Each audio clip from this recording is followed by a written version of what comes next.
Sreepada channel welcomes you all, my dear children and audience. It's my pleasure to present you all a brand new series of stories based on Vemana Satyabhama and Sumati Satyabhama.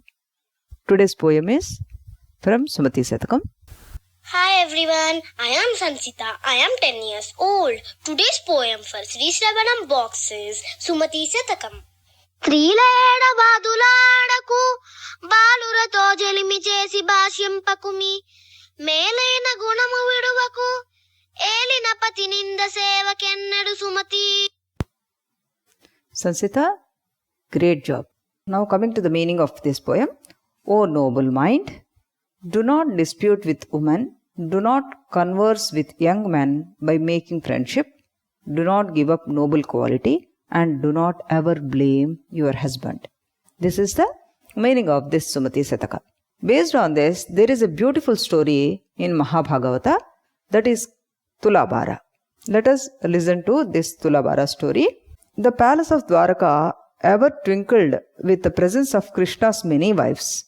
Rukmini, Satyabhama, Jambavati and all others went about their usual course serving Krishna and all others of extended Yadava clan. With the blessings of the goddess of wealth and treasure of Dwaraka always overflowed with the jewels and precious stones. Satyabhama was a beautiful daughter of Satrajit, the owner of the sacred Samantakamani jewel.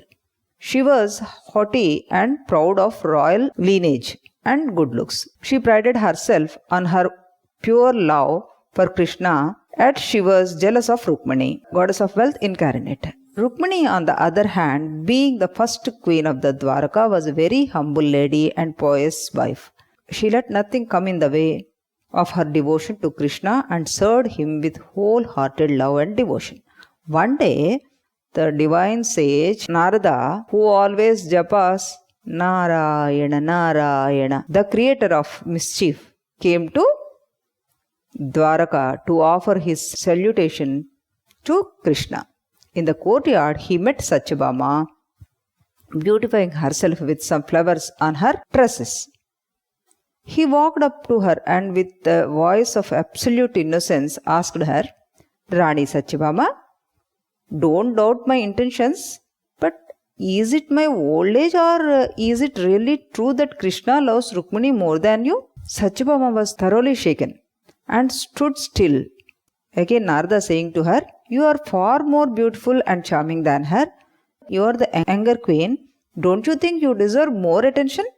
Pulling herself together, Satyabhama looked inquisitively at Narada. Tell me, divine sage, what should I do to gain Krishna's undivided attention? You are my only hope now, she pleaded to him. Narada, caused confusion, told, that is my whole point of visit, Mata. I have a first-class plan, all hatched up to bring Krishna back to you. Satyabhama's eyes were twinkled and she listened to Narada with great attention.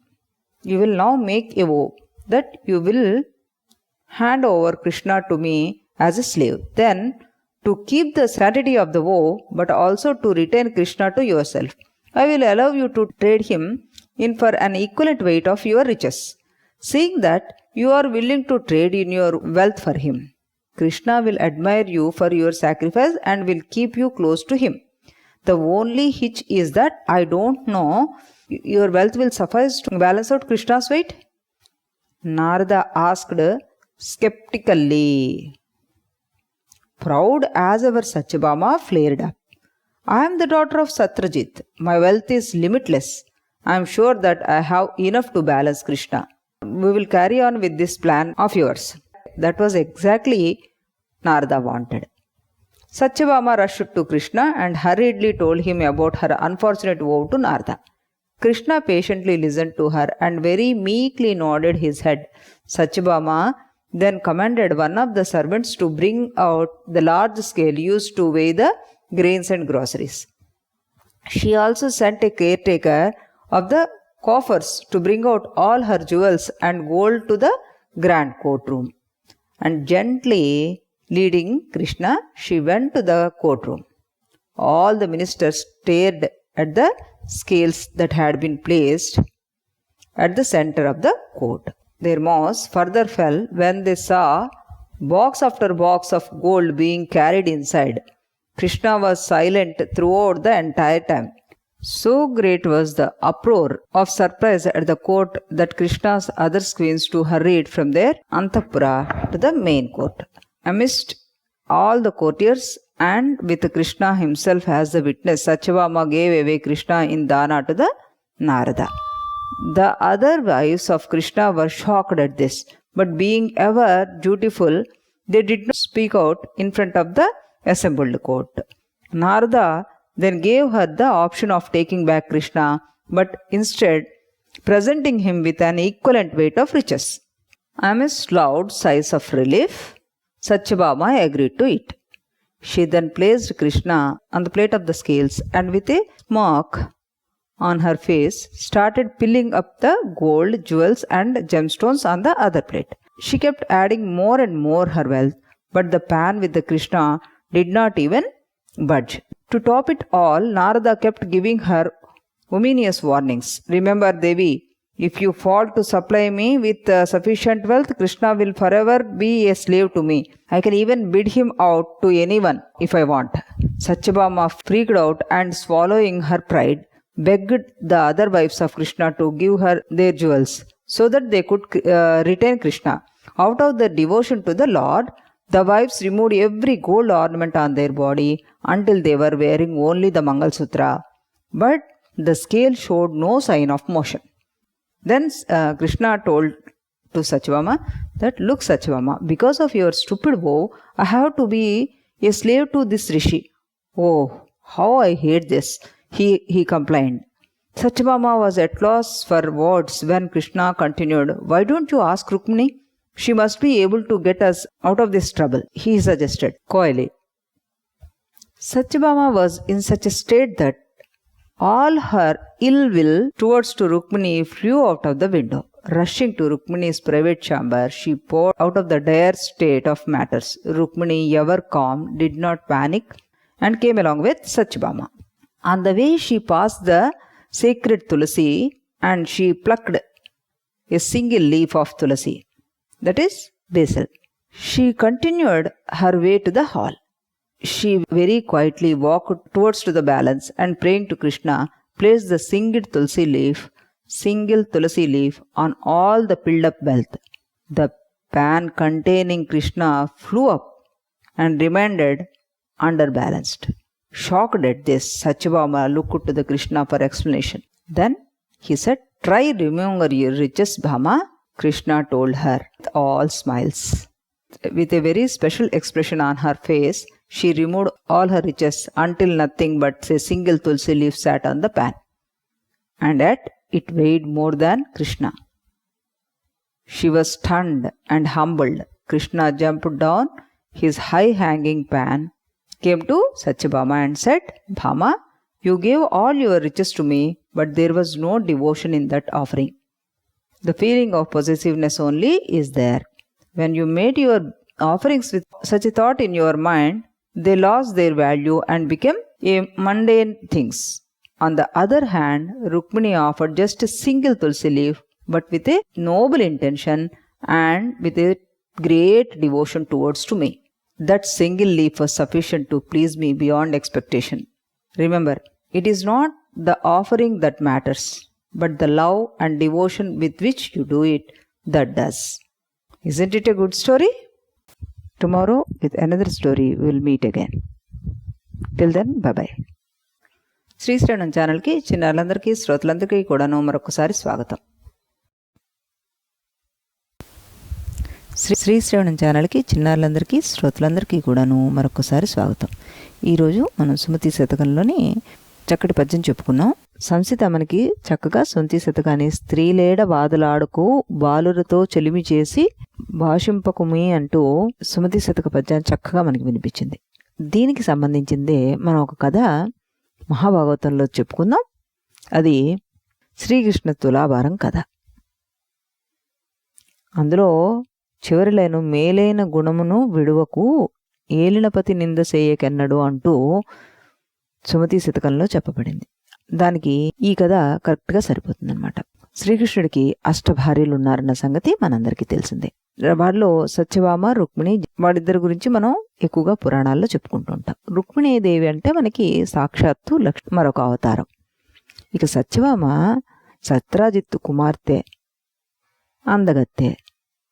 వీటన్నిటికీ తోడు ఆవిడికి శ్రీకృష్ణుడు తన్నే ఎక్కువ ఇష్టపడతాడు అన్న ఒక గర్వం కూడా ఉందన్నమాట. అయితే ఒకసారి మన నారద మహర్షి శ్రీకృష్ణుడిని దర్శించుకుందామని వచ్చినప్పుడు అక్కడ సత్యభామాదేవి పూలు తన తల్లో తురుముకుంటూ కనబడుతుందన్నమాట. ఆవిడని చూసి ఆయన ఓ చిన్న టెస్ట్ పెడదామని అనుకుంటారు. అనుకుని ఏం చెప్తారు, అమ్మ శ్రీకృష్ణుడు ఎప్పుడూ కూడాను రుక్మిణీదేవి మందిరంలోనే ఎక్కువ కనబడుతూ ఉంటాడు, మీరంటే ఆయనకు అంతగా అభిమానం లేనట్టుగా ఉంది అంటారు. అప్పుడు ఆవిడకి చాలా బాధ అనిపిస్తుంది. మనసులో రుక్మిణీదేవి మీద కూడాను ఆవిడకి కొంచెం అసూయ. దాంతో ఈ నారద మహాముని మాటలు అగ్నికి ఆజ్యం పోసినట్టుగా అవుతాయి. వెంటనే ఆవిడంటుంది, మహర్షి మీరే నాకు దిక్కు, శ్రీకృష్ణుడు ఎళ్లవేళలా నా దగ్గరే ఉండాలంటే నేనేం చేయాలి, ఏదైనా ఉపాయం చెప్పండి నాకు అంటూ ఆయన అర్థిస్తుంది. అప్పుడు ఈ నారద మహర్షి నారాయణ నారాయణ అంటూ నీకు చిన్న ఉపాయం ఉంది, నువ్వు శ్రీకృష్ణుని నాకు దానం ఇచ్చేయి, ఆ తర్వాత మళ్ళీ నువ్వే తులాభారం వేసి ఆ కృష్ణుడిని కొనేసుకో, నీ దగ్గరున్న ధనంతో నువ్వు తులాభారం వేసి అతన్ని కొనేసుకుంటే అతను నీ దగ్గరే ఎప్పటికీ ఉండిపోతారు, అప్పుడు ఇంకెవ్వరూ ఏమీ అనలేరు అంటూ ఓ చిన్న సలహా చెప్తాడనమాట.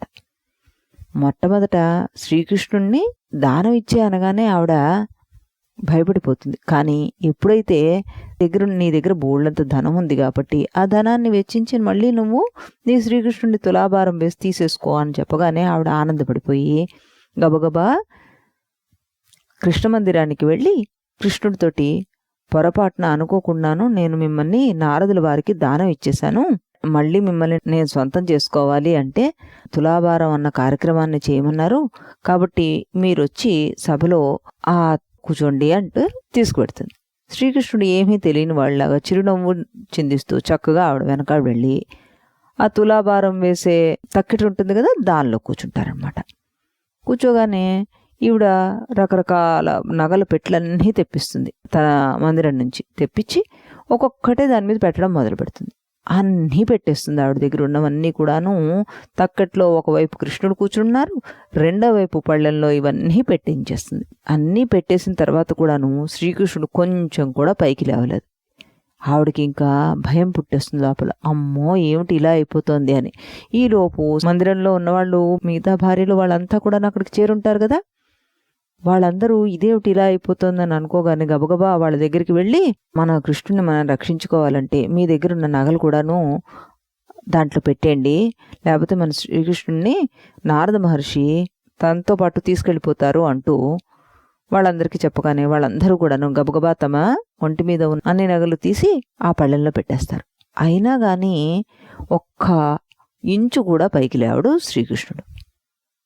ఏమి చేయాలో తెలియని సత్యభామ దుఃఖానికి లోనవుతుంది. అప్పుడు శ్రీకృష్ణుడు అంటాడు, సత్యభామ నన్ను ఇలా ఈ రకంగా నారదుడికి ఎందుకు దానం ఇచ్చేసావు నువ్వు, అసలు ఇప్పుడు నేనేం చేయాలి, నేను నారదుడితో పాటు వెళ్ళిపోవాలా ఏంటి అంటాడనమాట.